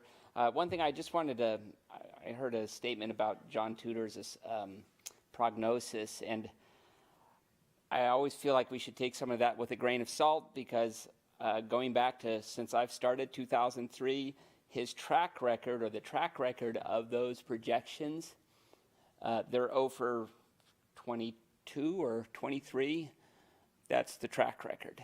They've always been on the low side consistently.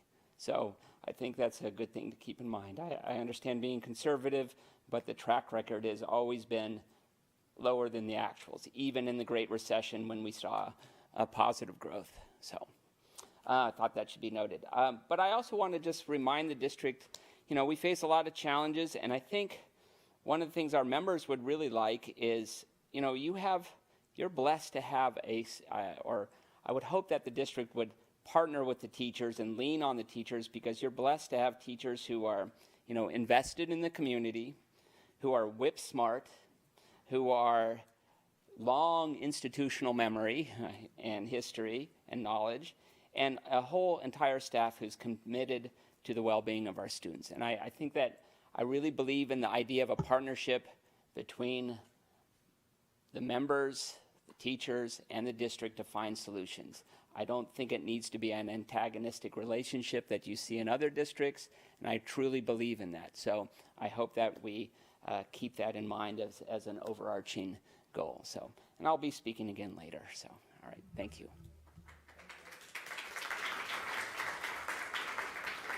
Yes. I apologize. I skipped superintendent subcommittee reports. So, yeah.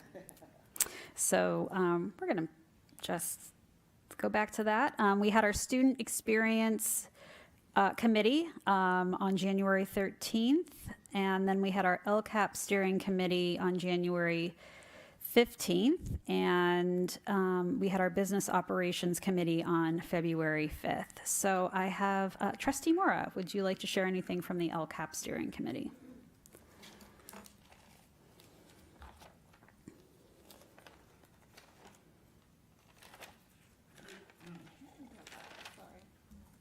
No problem. I know. I feel like this item kind of always jumps up on us. That was before that. Well, yeah, because I wasn't at that one. But LCAP, were you with me at that one? LCAP? Yeah.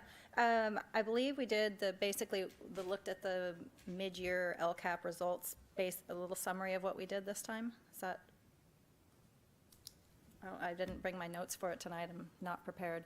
But went through some of the results and highlights like Araceli showed tonight on where we are with our goals in each of the area, and we went around with Post-it notes of what do you see, what stands out, what do you wonder, all of those types of things, and then discussions on, should we change things? Is there anything more you'd like to see? So it was really more of a feedback on the results that we've seen mid-year based on our goals. Okay. And I think we get a readout usually later based on all the presentation. Great. And I was not at business ops, so you can present for that. Trustee Wolf. Okay. As Dr. Banks said, we went through the report we had last month with the findings of what staff and teachers felt needed, were needed, what areas in our schools need more attention to, is it, playground area, meeting spaces, all the different things that would be, in an ideal world, basically.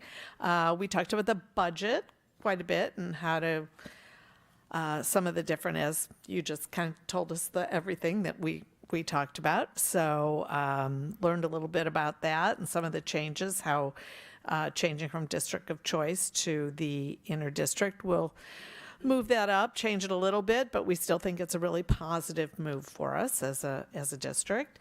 And we also talked about Preschool for All, which is a program that we have supported over many years. And some of the changes in TK are changing that a little bit because kids are able to start TK a lot earlier than they were, and just support. So we're researching some different ideas on that because I think our TK and kindergarten teachers really appreciate the preparedness that Preschool for All really helps them before they get to our step. So just a lot of things that we discussed and action items that we are working on for our next meeting. Wonderful. Can I just ask a quick question about that committee? Are there community members on that committee that are non-parents? No. Okay. No, we had some community members, but they had some involvement, be it a Okay. parent. Okay. At least as far as I've been on Okay. it. Thanks. And what is our protocol for reaching out to community members at large to join the committees? I mean, we have the board members and staff and parents, and but maybe we can learn more about that and how we. Happy to share. In fact, I was just reading an email earlier today from a community member without children in the district who has been serving on the LCAP committee. So we do have them, but we can go back and revisit. Are we advertising it well enough, and are we reaching out, and where are we getting those names? Okay. Thank you. Okay, we're going to skip back to 9F, California School Employees Association report to the board. I'd like to call on Mr. Perry. Thank you so much, President Simon. If I get a point in my presentation, because I didn't get a message on this about talking about RIFT, but I do have it in my presentation now. Is it okay if I continue on with that, or would you like me to not? We'll save that for those items later in the agenda. Thank you for asking. Well, thank you so much. I didn't get that message. I do tell you, like many of my coworkers, we do have a second job, and I left my job at 5:45 to drive up here, and I have another 3 hours on another shift, so I would hope we get to it sooner rather than later, because I did not get the message that we couldn't speak about it tonight. On behalf of classified employees of St. Leon Chapter Number 287, our school bus drivers, our paraeducators, our office staff, our food service, our maintenance grounds, our technology workers, the workers who kind of keep our school running, I want to congratulate each and every one of my fellow co-workers. First, I want to express my sincere pride in the accomplishments of this year's classified school employees. Their recognition is more than just a reward. It is a vital acknowledgement of the behind-the-scenes dedication required to foster a safe and supportive learning environment. To see our peers celebrated for their tireless work reminds us all why we chose a profession in public education. As classified employees, we have faced some really difficult times in the past, so well this year, this academic school year. I've had several members who have lost family members. We've had one employee involved in a very tragic accident. And so as our union, we have come together to try to support one another and get us through to the next level, to become a family. If we can do just one small thing each and every day, can you imagine the impact we will have on our school? I happen to work, as Jeannie Marie said, at the primary school, and I'm blessed. They do a character trait every month. This month, as Valentine's, is about empathy, the caring and the compassion for other people and their views. I sometimes wish that we would remodel that as adults, because if we expect our children to follow those character traits, integrity, honesty, forgiveness, we should be the ones to be the examples and not the exception to the rules. Too often we are satisfied with being good enough. Well, the school's clean good enough. The food's good enough. We should have a higher standard than that. The road to excellence begins with the habits that we take each and every day. And I will speak on the behalf of the RAF at the later part. Thank you so much. If there's any questions that you'd like to have on behalf of classified employees, I'd be happy to answer. Thank you, Mr. Perry. Any questions for Mr. Perry? No? Okay.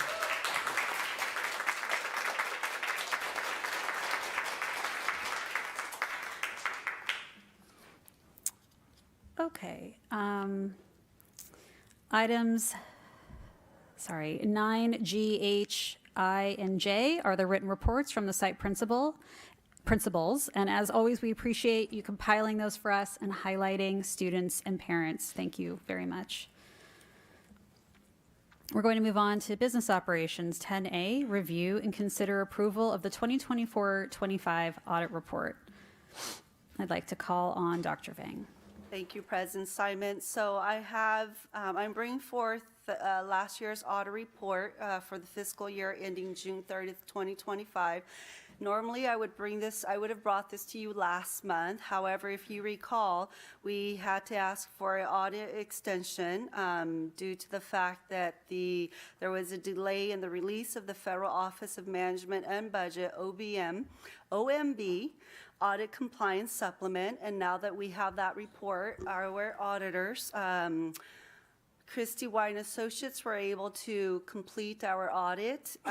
We do have an unmodified opinion, which is a clean opinion. It's the best opinion you can get when it comes to audit reports. It basically means that our auditors have reviewed our financial books and our books look solid. The auditors did not find any significant errors. There is one finding, and I've already provided a corrective action plan related to collecting household income surveys and retaining them as supporting documentation. NCOE has also provided us with a letter of approval for our audit report, and I do have a hard copy if anyone prefers to have a hard copy. And that concludes the audit report. Thank you. Okay. Is there anyone present who wishes to comment on this agenda item? Do the trustees have any questions on this agenda item? No? Congratulations on a clean audit to you and your team. That's always a wonderful result.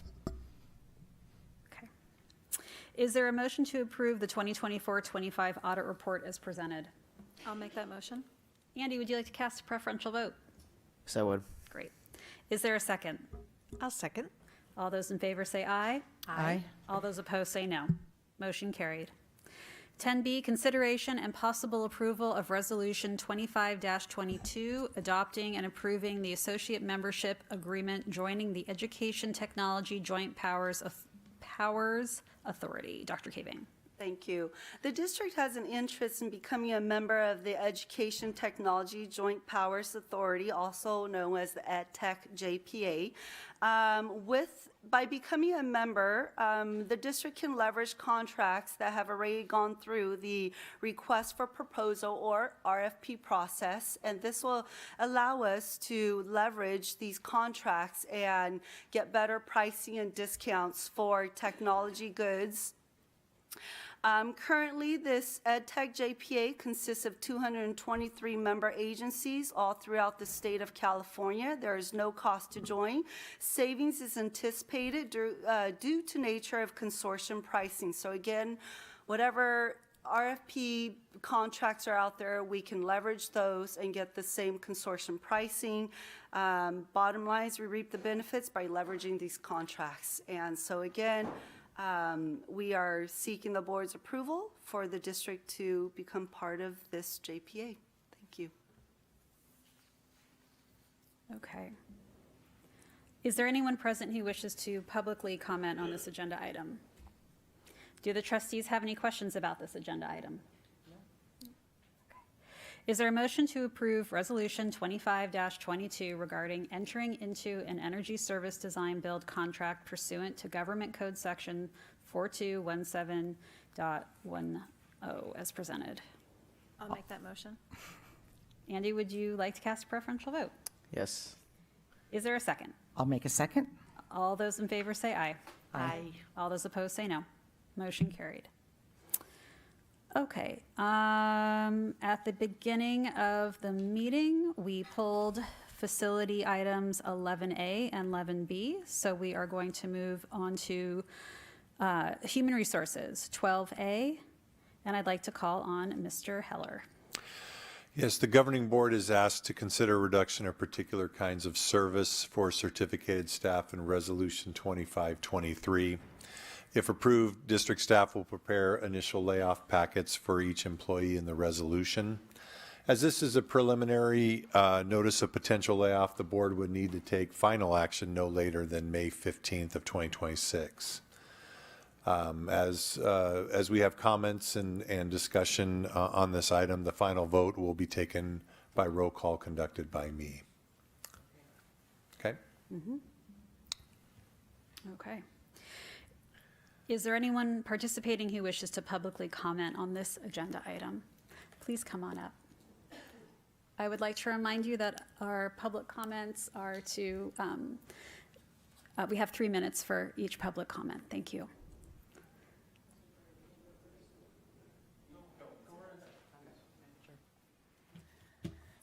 Good evening, board president and trustees. My name is Terry Linder, and I have served St. Helena Unified for 24 years as both a middle and high school counselor.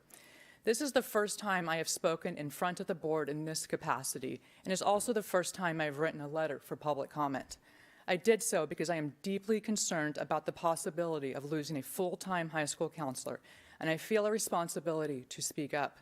First, I want to acknowledge that I am saddened by all the potential reduction in force cuts. I have respect for every staff member whose position may be affected. These are dedicated professionals who support our students and families. That said, I need to focus specifically on the high school counseling position and the cutting of Sean Garrity.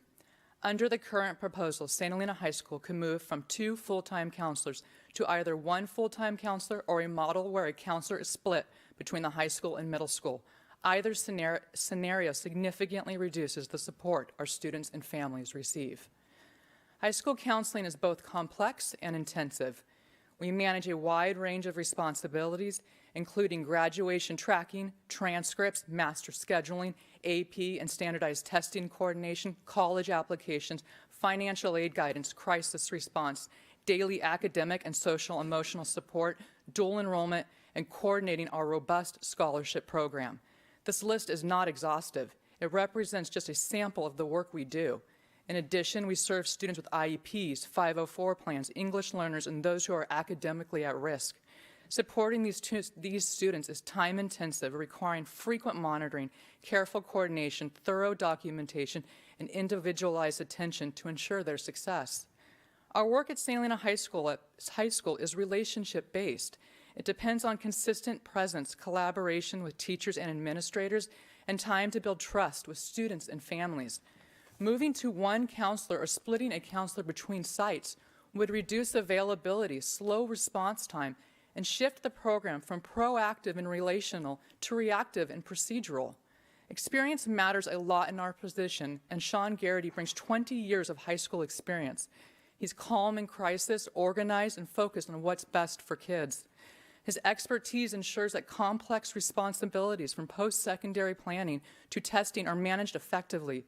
Losing this expertise would significantly affect the quality and consistency of support we provide.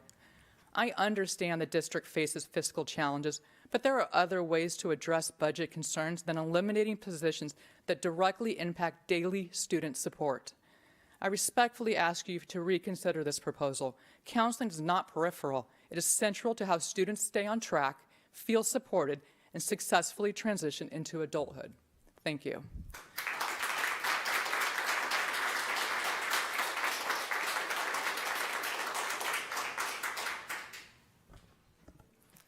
Good evening. My name is Paige Rios. I have been an educator in this district for 33 years. And in over 3 decades, this is the first time I have felt it necessary to stand before you and offer public comment. I do so today because I believe the decision regarding the reduction in force, specifically the elimination of a high school counselor, is a fundamental mistake that will harm our students. St. Helena High School has been staffed with 2 counselors since 1969. To suggest that one of these positions out of over 100 certificated positions in the district is the expendable one is questionable at best. Reducing this capacity contradicts the district's commitment to mental health and academic excellence as stated tonight in the LCAP goals. As a classroom teacher, I see what the public doesn't. The counselors are liaisons working behind scenes. They hold master's degrees in pupil and personnel services.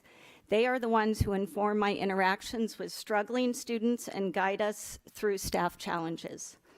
They serve as vital liaisons for teachers, managing parent communications and student crisis that allow educators to focus on instruction.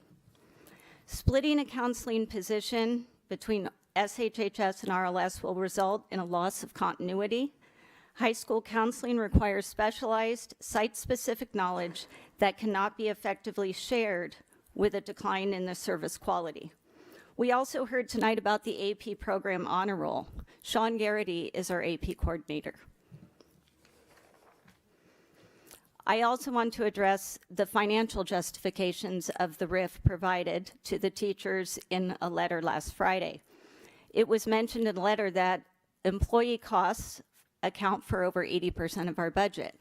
According to the Public Policy Institute, this is the standard for school districts in California. This is not an anomaly.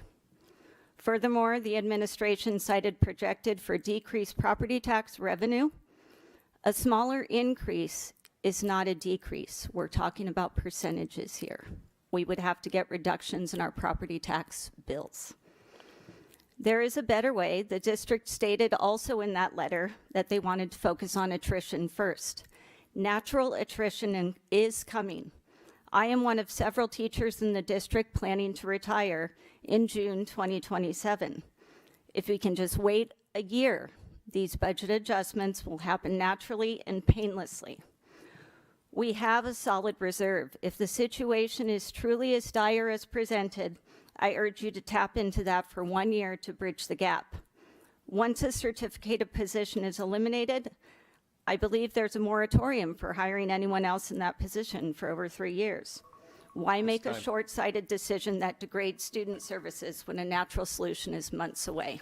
Ms. Rios, thank you.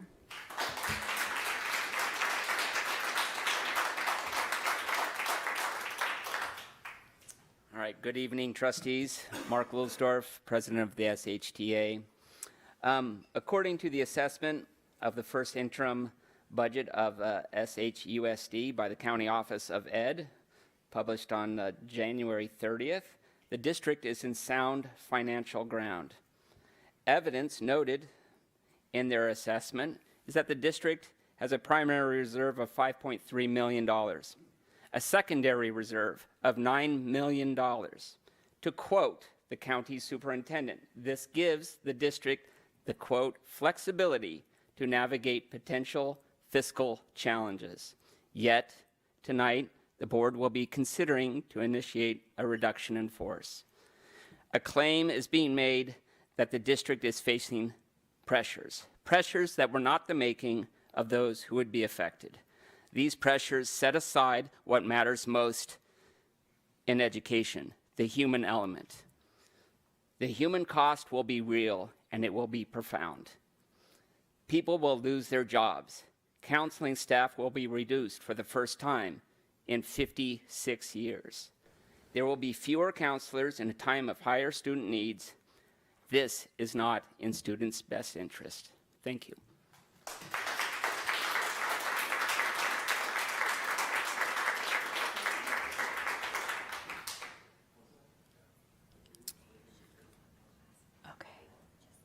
Okay.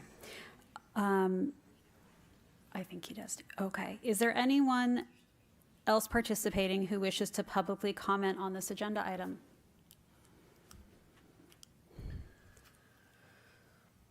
Okay. Do the trustees have any questions about this agenda item? Okay. I'd like to speak on behalf of the board, from one educator to another. RIFs are hard. They are frustrating. They make me angry. They're stressful. I will be pink slipped the second year in a row at my place of work this year. And so when I say I know how you feel, I really, really know how you feel. And it sucks. These are very hard decisions that we have to make. We do not take them lightly. But as your board members, we have to take a look at all of the data that we receive. And the things that all of us in this room do know is that the state of California has been in a deep decline in enrollment for over 10 years. And it's been happening in our district, and it's been happening in our neighboring districts. We've seen school closures in our neighboring districts. We've seen bankruptcy. We've seen a lot of reduction in force. We are blessed in this district that we have not had to do it until this point. And I know that this board has made a point of that. It unfortunately has come to a time where we have to make some reduction. Some of the reduction we're making are in positions that we don't have employees in, and others do. And so I have to say again, I am very sorry that we are in this position and that we have to make these difficult choices. I don't want to be making them, but please understand that I know exactly how you feel. So thank you.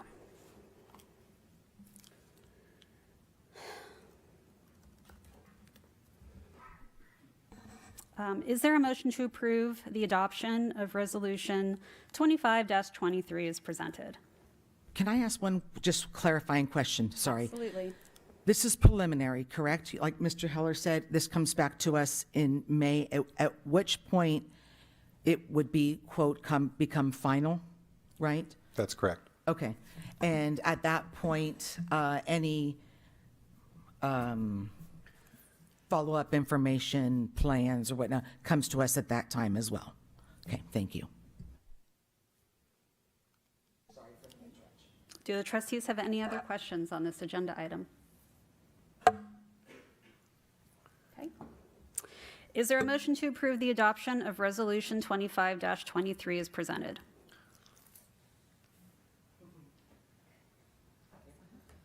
I'll make that motion. Is there a second? I'll second. Mr. Heller will conduct a roll call vote. Trustee Pelosi.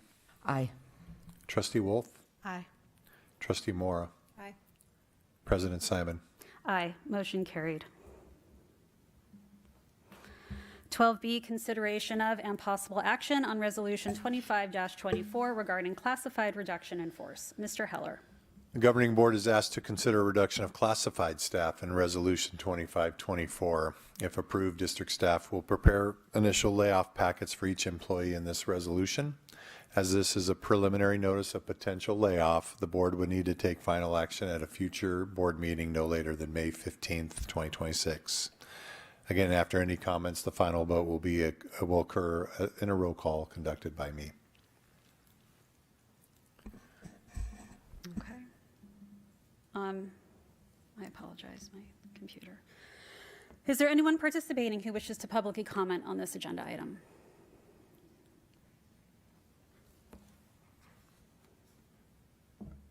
Thank you, board members. And President Simon, I appreciate your sincere honesty. I normally don't get up and talk about jobs, but unfortunately, when you take a role of leadership, you have to. The reality of the reduction in force. However, this evening we had a celebration. It was met with a heavy heart in our community. Simultaneously faces the reduction in staff. While we understand the complexity of the district's budget, it is difficult to reconcile a celebration of excellence with the reality of losing the very colleagues who provide it. Reduction in staff just doesn't eliminate jobs and positions. It increases the burden on the remaining staff. It diminishes the moral and dedicated professionals who face the uncertainties about their livelihoods. My request to the board is, we ask the board to remember that classified employees are often the first faces that a student sees in the morning and often the last that they see before going home. We are the backbone of the district's daily operations. As you move forward with budgetary decisions, we urge you to prioritize people. Explore all alternative cost-saving measures before finalizing cuts to essential support staff.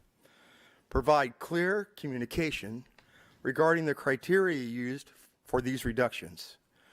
Recognize that a stable and supported classified workforce is the most effective way to ensure student success.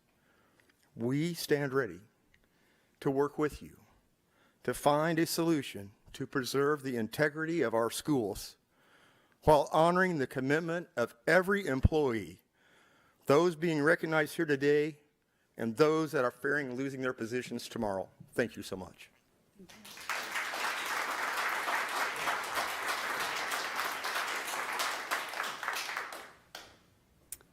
Is there anyone participating who wishes? Oh, I'm sorry. Well, I'll ask again, give someone else a chance. If there's any, is there anyone participating who wishes to publicly comment on this agenda item?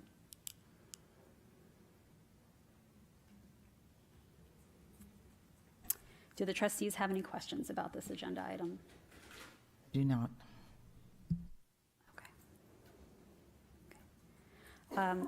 Mr. Perry, I want to thank you for your comments. We do not take them lightly. Take them to heart, and wrote down a lot of what you said. And I know that we will come back in May, and we have a lot to think about before then. Thank you. Is there a motion to approve the adoption of Resolution 25-24 as presented? I'll make that motion. Is there a second? I'll second. Mr. Heller will conduct a roll call vote. Trustee Pelosi? Aye. Trustee Wolf? Aye. Trustee Morrow? Aye. President Simon? Aye. Motion carried. 12C, consideration of and possible action on Resolution 25-25 regarding classified management reduction in force. Mr. Heller. Similar to the other two items, the governing board's asked to consider a reduction of classified management staff in Resolution 25-25. If approved, district staff will prepare initial layoff packets for each employee in the resolution. As this is a preliminary notice of layoff, the board would need to take final action no later than May 15th of 2026. After any comments, again, this will be conducted in a roll call vote conducted by myself. Is there anyone participating who wishes to publicly comment on this agenda item?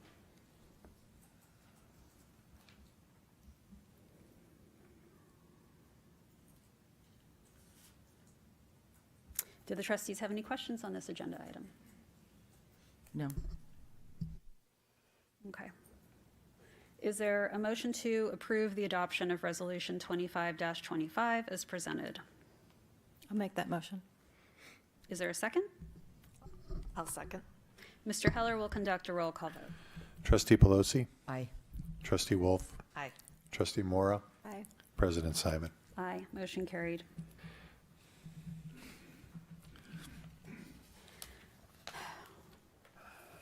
Board-related item, request to accept gifts, donations, or earmark funds.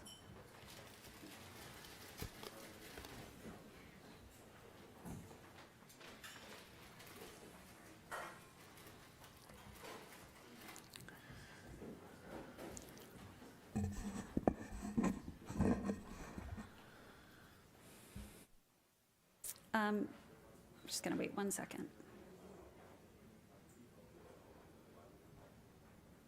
Do you like to read the earmarked funds? She's a reader.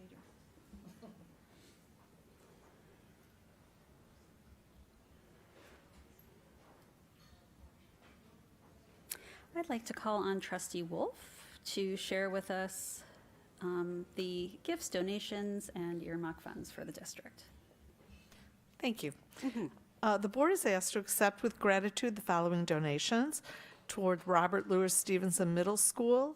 They received the following donations totaling $1,832.50.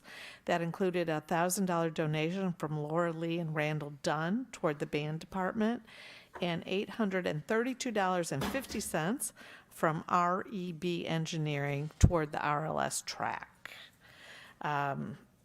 Then we have the St. Helena High School received the following donations totaling $34,410. There was $1,000 from Chris and Dan Hale toward 2026 scholarships, $3,000 from Jerry and Michelle Hyde, 2025 scholarships, $1,000 from Joyce Ann Anderson, that was toward the 2026 scholarships, $15,000 from Gail Schertz Cook toward the 2026 scholarships, $10,000 Glenn Elwood Cook, the 2026 scholarships. There was $1,000 from the Charles Schwab Fund for the Smith Family, 2026 scholarships, $400 Laura Lee and Randall Dunn toward the art program. There was an anonymous donor, gave $800 toward athletics, $200 from Laura Lee and Randall Dunn toward the band program, $1,000 from CASA, A Voice for Children, went toward the choir program, $200 Laura Lee and Randall Dunn toward the drama program, and finally, $500 from Bettinelli Vineyard Management, and that went toward the FFA program. Oh, nope, I didn't go down far enough. I'm sorry. Many, many more generous people. There was another anonymous donor, $60, that toward the FFA Pumpkin Patch. We all saw the great things FFA does. And then lastly, $1,050, that was from Azteca Market in Taqueria, and that went toward the football program. So many, many thanks to our generous community who keep our schools moving along. Yes, they do. Thank you. Thank you. Is there anyone present who wishes to publicly comment on this agenda item? Do the trustees have any questions about this agenda item? No. No. Is there a motion to approve the gifts, donations, or earmarked funds as presented? I'll make that motion. Okay, Andy, would you like to cast a preferential vote? Yes. Okay. Is there a second? I'll second. Go ahead. All those in favor say, you said, did we, got it, perfect. All those in favor say aye. Aye.